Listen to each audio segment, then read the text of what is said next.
Some songs we can all agree are horrible, whether it's the self-seriousness of MacArthur Park in the 60s, there will be another dream for me, or the deranged lunacy of Disco Duck in the 70s. I'm the disco duck. Some songs just stink. But the real problem with terrible songs is that they get stuck in your head far more often than fantastic ones. Mind-numbingly repetitive choruses and simple music unfortunately lends themselves to lying awake at 3 a.m., witlessly humming. And on that note, who wants to hear some really bad music? I'm Nostalgic Nick for Do You Remember, and today we will be looking at some of the worst songs to come out of the decade of greed, the 1980s. Please be sure to like this video and subscribe to our channel so you won't miss our next throwback episode. But now, it's on to the songs that will worm their way into your brains, whether you like it or not. We built this city, Starship.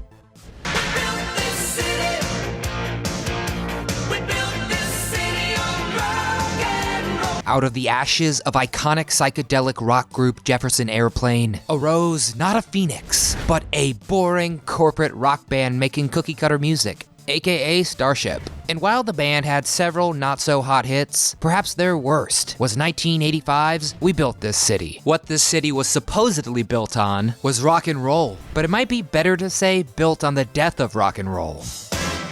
All feeling in the song is rendered mute by repetitive drum machines and synthesizers that eliminate any emotional attachment to the music whatsoever. Lead singer and all-around badass Grace Slick even hates this tune, stating that Starship's lyrics from this era were, quote, "Man, this is hard to do because it's such horseshit." Which makes sense when you consider that in the song, a mamba is played, not a mambo. One, of course, being a venomous snake, the other a Latin dance. Also, the city being built is alternately referred to as San Francisco, New York, and Cleveland. So I guess rock and roll was the building material of choice for most of the country. No wonder our infrastructure is crumbling.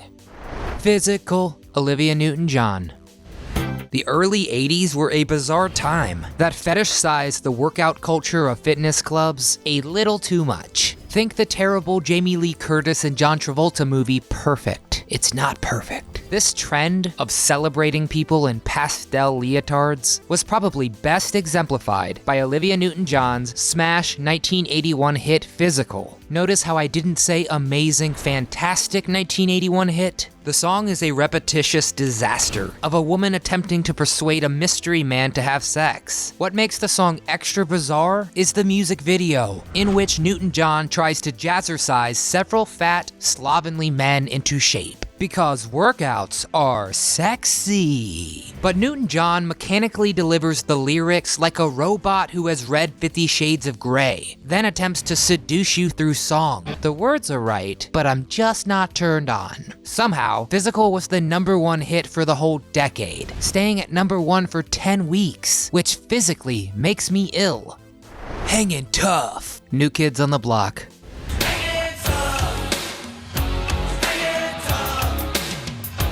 Want to know where the stereotype that white people can't rap comes from? Then throw on New Kids on the Block's 1988 single, Hangin' Tough, sit back, and relax. The song, sung by the legendary Donnie Wahlberg, features 5 decidedly untough teenage kids, attempting to come off as gangsters. And boy did they fail. Get loose everybody, cause we're gonna do our thing. Cause you know it ain't over till the fat lady sings. Sounds like it was written by a person whose only concept of rap was that the lines have to rhyme. To put the song in perspective, a 1991 version sung by Alvin and the Chipmunks is only slightly worse than the original.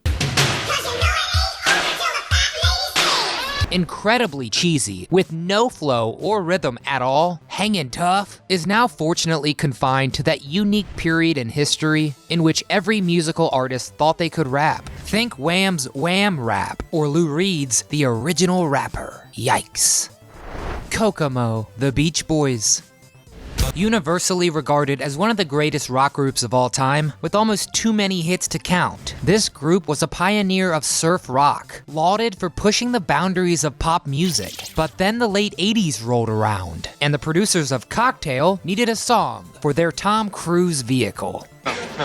Excuse me. And the Beach Boys unfortunately came up with Kokomo, about two lovers relaxing on a beach on the fictitious island of Kokomo. The song represented the worst tendencies of the group. Gone were the sonic innovation and experimentation of the 60s, replaced instead by a tropical laziness, appropriate only for a 55-year-old dancing the shag at a beach birthday party. In other words, the once majestic Beach Boys had turned into a Jimmy Buffett cover band. Maybe this was because Brian Wilson, the undisputed musical genius of the group, had nothing to do with the writing or recording of Kokomo. Or maybe it was because the band were all well into middle age by this point. Who knows? While in a vacuum, Kokomo is vaguely inoffensive and very catchy. The fact that it tarnished the legacy of one of the most celebrated bands of all time, well, that really gets my goat.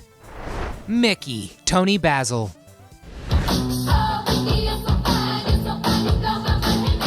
Oh, Nikki, you're so fine, you blow my mind. Hey, Nikki. 'Cause my name is Nick. Anyone who has heard the opening line of Toni Basil's 1981 hit Mickey hasn't ever been able to get those words out of their head in the way that the lyrics bounce around the inside of your brain all day, crashing off its walls until you're driven insane.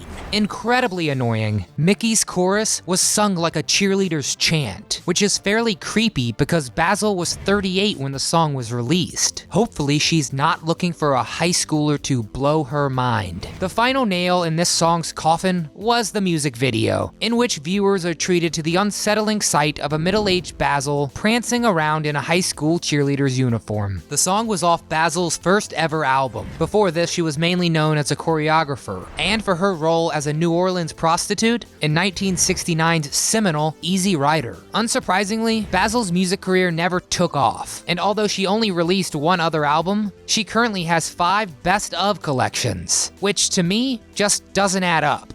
Bat Dance, Prince.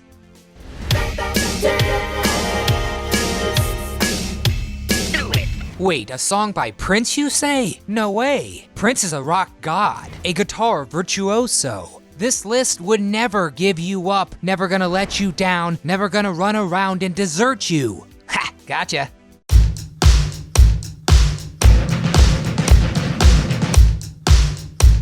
Rick Astley's hit Never Gonna Give You Up has had 2 different lives. The song originally tortured us in 1987. The repetitive chorus is an unrealistic, idealistic version of love that seems as if Astley is trying just a little too hard to convince us he's not going anywhere. And then it all came back again in 2008 when Rick rolling someone became a fad. There you'd be, sitting at your computer, about to click the link for some awesome YouTube video, say maybe Forgotten Child stars of the 1970s, hint hint, when BAM! Up pops Rick Astley's smug face crooning away. Rick rolling forced us to listen to this annoying travesty of a song 2 decades after we thought we'd escaped it. And I know he's never gonna give us up, but maybe the world would be a better place if we all gave up on him. Don't worry, be happy. Bobby McFerrin.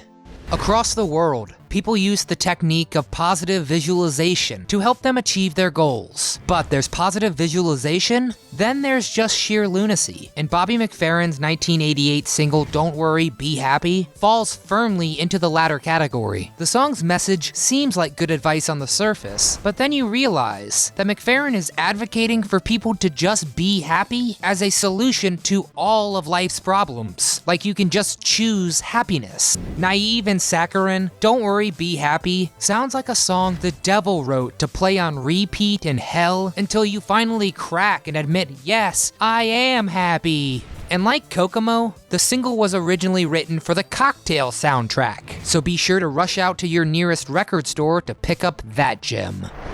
Wow, those were some truly terrible songs. But did we insult any song that you love? What's a cringe-worthy 80s song that we missed? Let us know in the comments below. We read every one. And if you enjoyed this earworm rundown, please give us a thumbs up. And subscribe to our channel, or we'll have to get physical with you. From all of us here at Do You Remember, thanks for watching. And again, if these terrible songs are stuck in your head for the rest of the day, don't worry, be happy.